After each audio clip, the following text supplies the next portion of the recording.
Pemirsa, tim DVI Polda Jatim berhasil mengidentifikasi 17 jenazah korban rubuhnya Ponpes Al-Kozini. Masih ada 33 korban tewas lainnya yang dalam proses identifikasi. Memasuki hari ke-9, tim DVI Polda Jawa Timur berhasil mengidentifikasi 17 jenazah korban ambruknya bangunan Ponpes Al-Kozini, Sidoarjo, Jawa Timur. Usai diidentifikasi, ke-17 jenazah diserahkan kepada keluarganya untuk dimakamkan. Ke-17 jenazah tersebut dibawa pulang keluarga dengan ambulans menuju ke rumah duka masing-masing. Operasi DVI Polda Jatim di Pondok Pesantren Al-Kozini, Sidoarjo pada hari Selasa tanggal 7 Oktober 2025, tim DVI Polda Jatim telah berhasil melaksanakan identifikasi terhadap 18 kantong jenazah yang terdiri dari 17 jenazah dan 1 body part. Dari 8 kantong jenazah itu cocok atau match dengan 17 nomor antemortem. Sementara itu hingga Selasa malam, jenazah yang berhasil diidentifikasi berjumlah 34 korban dari 67 kantong jenazah yang diterima.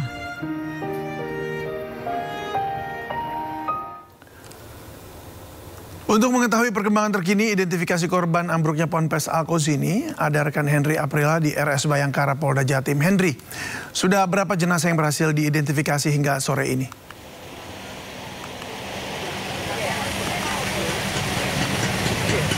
Henry? Sejauh kami memantau sampai sejauh ini di sore hari tepatnya di Rumah Sakit Bayangkara Polda Jawa Timur, di mana terakhir informasi yang kami terima sekiranya ada 31 korban lagi yang masih dalam proses identifikasi. Nah, kemudian juga ini dalam hal ini tentunya ini sudah masuk hari ke-10, kalau memang sebelumnya di hari ke-9 kemarin sudah diselesaikannya proses evakuasi korban dan juga pengangkatan sejumlah puing-puing yang ditutup oleh Kabasarnas untuk penutupan ataupun penyelesaian proses evakuasi. Secara total disampaikan sekiranya ada 171 korban yang berhasil dievakuasi. Ya, kemudian ini dalam rincian 67 korban meninggal dunia dan juga 104 korban yang berhasil dievakuasi dengan kondisi selamat. Dan ada pun juga informasi yang kami terima untuk saat ini di RS Bayangkara Polda Jawa Timur untuk melakukan proses identifikasi ini. Kalau memang di RS Bayangkara ini menerima sebanyak 36 kantong jenazah yang kemudian juga ini sekiranya ada 31 lagi yang masih dalam proses identifikasi. Dalam hal ini tentunya 36 jenazah ini sudah berhasil diidentifikasi yang kemudian juga sudah dilakukan penyembayangan terlebih dahulu, pemandian terlebih dahulu maksud kami, lalu kemudian dilakukan pengafanan dan juga dimasukkan ke dalam peti dan juga diserahkan kepada pihak orang tua. Dalam proses identifikasi ini tentunya menggunakan dua metode yang diantaranya adalah pengumpulan data menggunakan data post mortem dan juga post antemortem yang kemudian dalam post mortem sendiri ini menggunakan bentuk gigi ataupun gigi dari korban tersebut, kemudian juga menggunakan sidik jari. Dan tidak hanya itu, dalam data yang dikumpulkan dalam post antemortem sendiri ini pun dikumpulkan melalui data-data yang dikumpulkan oleh pihak orang tua yang diantaranya adalah melalui foto dan juga beberapa data lainnya. Dalam hal ini pun juga ini ada hal yang memang mempersulit. Di antaranya adalah pihak Polisi Santri menganggap proses ini berlangsung lama. Namun dalam proses ini tentunya yang dilakukan pengumpulan foto memerlukan foto dengan kondisi gigi terlihat agar proses identifikasi ini dapat berjalan secara cepat. Dan juga David dan juga pemirsa tentunya kalau kita membahas terkait dengan kondisi di lokasi, ini sejauh kami memantau memang sudah tidak bisa melakukan proses peliputan karena mengingat dari pihak kepolisian maupun tim SAR gabungan sudah tidak ada di lokasi. Bahkan proses pengamanan sendiri sudah dilakukan oleh pihak dari pesantren yang kami lihat ini diwakili oleh para alumni untuk menjaga dan juga memantau langsung proses dari penjagaan di lokasi tepatnya di Pondok Pesantren Al-Kozini, Buduran, Sidoarjo, Jawa Timur. Yang kemudian ini pun kalau kami memantau kemarin ini sudah dipasangkan garis polisi dan juga di titik lokasi juga sudah ditutup oleh kain biru. Dan Dan tidak hanya itu, David dan juga pemirsa, dalam hal ini kami pun masih menunggu karena dalam peliputan kami biasanya proses dari peliputan maupun update informasi ini kami terima pada pukul 18.00 waktu Indonesia Barat ataupun biasanya dilangsungkan pada pukul 17.00 waktu Indonesia Barat. Kita akan nanti bersama-sama bagaimana proses dari evakuasi, maksud kami proses identifikasi yang dilakukan di RS Bayangkara saat ini, karena mengingat dari pihak orang tua masih menunggu yang memang sudah dialihkan posnya berada di posko yang berada di sekitaran dari RS Bayangkara Polda Jawa Timur. David.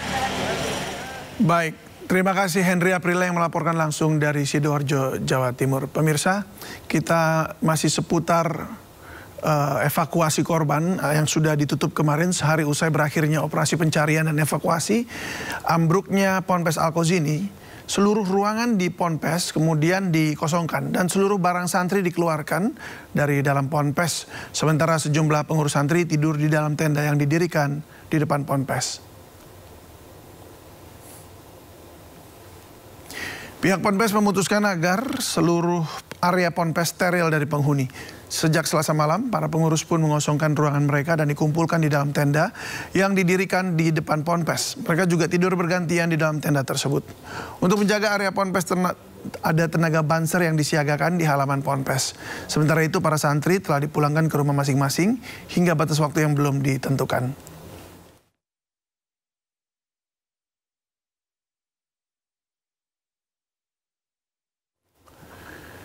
Isak tangis mewarnai pemakaman santri korban ambruknya pesantren Al-Qauzini Sidoarjo, Jawa Timur. Meski terpukul, keluarga mengaku ikhlas.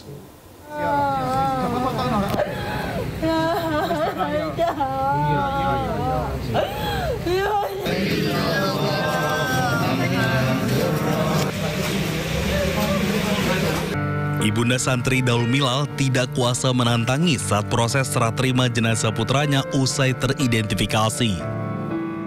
Ia tak percaya bahwa Daul Milal turut menjadi korban tewas dalam musibah ambruknya pesantren Al-Qauzini di Sidoarjo, Jawa Timur pada 29 September lalu.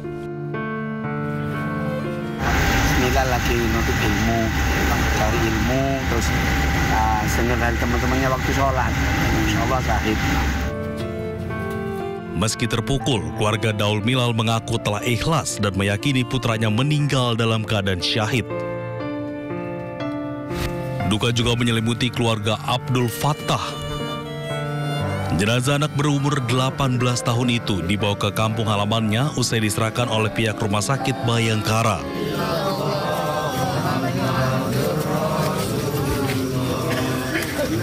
Selanjutnya, jenazah disolatkan sebelum dimakamkan. Suasana haru menyelimuti keluarga dan warga sempat turut mengantar kepergian almarhum ke peristirahatan terakhirnya Senin dini hari. Untuk yang Cilingi ini Abdul Fattah, itu yang Cilingi Asin Bengkel, untuk yang Tampilangan Hari ini. Itu berapa kira-kira santri di Sampang itu yang saya mengetahui yang jadi korban? Untuk yang Sampang menurut informasi nih ya, kita belum valid, itu yang korban itu ada 7. Ada 7, termasuk yang kemarin yang ngajiman. Total semua Pak WBD mungkin tahu santri? Untuk yang teridentifikasi itu ada 2. Untuk yang sekarang, yang di Cilingi sama yang tampil. Almarhum Abdul Fattah, salah satu remaja yang menjadi korban meninggal dunia akibat reruntuhan bangunan di Pondok Pesantren Al-Qauzini, Kecamatan Buduran, Kabupaten Sidoarjo, Jawa Timur. Dari Jawa Timur, Tim Liputan iNews melaporkan. Setelah 9 hari bekerja keras mengevakuasi korban, operasi SAR pencarian korban ambruknya pesantren Al-Qauzini di Sidoarjo resmi ditutup. 67 orang dinyatakan meninggal dunia.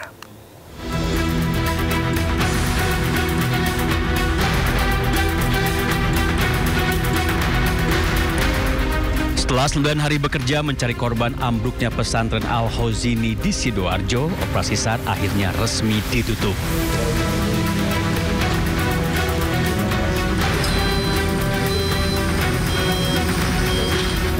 Selain sudah selesai mencari korban, tim SAR gabungan juga sudah memindahkan material bangunan sisa runtuhan. Lokasi pondok pesantren yang awalnya penuh dengan puing, sejak Selasa pagi sudah bersih dan rata dengan tanah. Selama 9 hari bekerja keras, tim SAR berhasil mengevakuasi 171 orang, termasuk potongan tubuh. 104 orang selamat, sementara 67 orang dinyatakan meninggal dunia. Sehingga kegiatan yang telah dilaksanakan sejak tanggal 29 September dan hari ini masuk di hari ke-9, kita telah menyelesaikan pelaksanaan operasi pencarian dan pertolongan terhadap korban.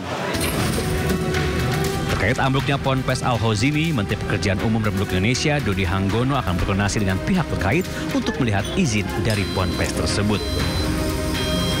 Nah, itu nanti kita akan koordinasi dengan PBG itu sendiri, karena kewenangannya dari Pemda. Jadi kita pasti koordinasi dengan Kementerian Dalam Negeri dan Kementerian Agama. Senin sore 29 September menjadi hari penuh duka, khususnya bagi para santri di Ponpes Al-Hozini. Bangunan yang sedang dalam tahap pengecoran mendadak runtuh, menimbun ratusan santri yang sedang sholat asar. Dari Sidoarjo, Jawa Timur, Hendri Aprilia, Ade Supriyatna, iNews melaporkan. Keluarga santri Pondok Pesantren Al-Qazini mendukung penuh upaya proses hukum yang dilakukan Polda Jawa Timur terkait tragedi robohnya bangunan musola yang menewaskan 67 santri.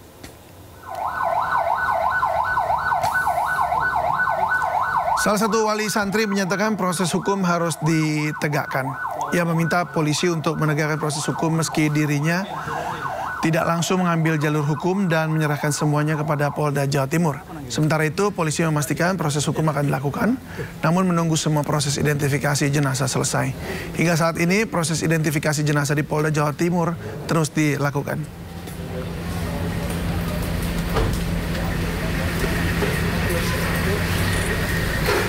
Saya tekankan kalau ini ada pelanggaran hukum di situ, adalah kelalaian manusia, ya harus diproses siapapun itu, tidak memandang itu status sosial siapa, hukum harus ditegakkan.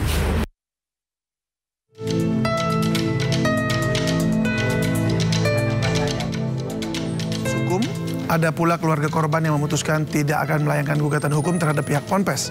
Salah satunya adalah keluarga Saiful Rosi Abdillah, santri 15 tahun yang selamat dari tragedi tersebut. Namun terpaksa diamputasi di bagian kaki. Keluarga Rosi menyatakan ikhlas dengan insiden yang hampir merenggut nyawa anaknya tersebut. Enggak menuntut saya. Soal itu saya yakin apa yang dikatakan beliau itu adalah takdir Allah. Saya yakin seperti itu ya. Jadi artinya dengan musibah ini sudah ikhlas ya Pak ya? Ikhlas lah.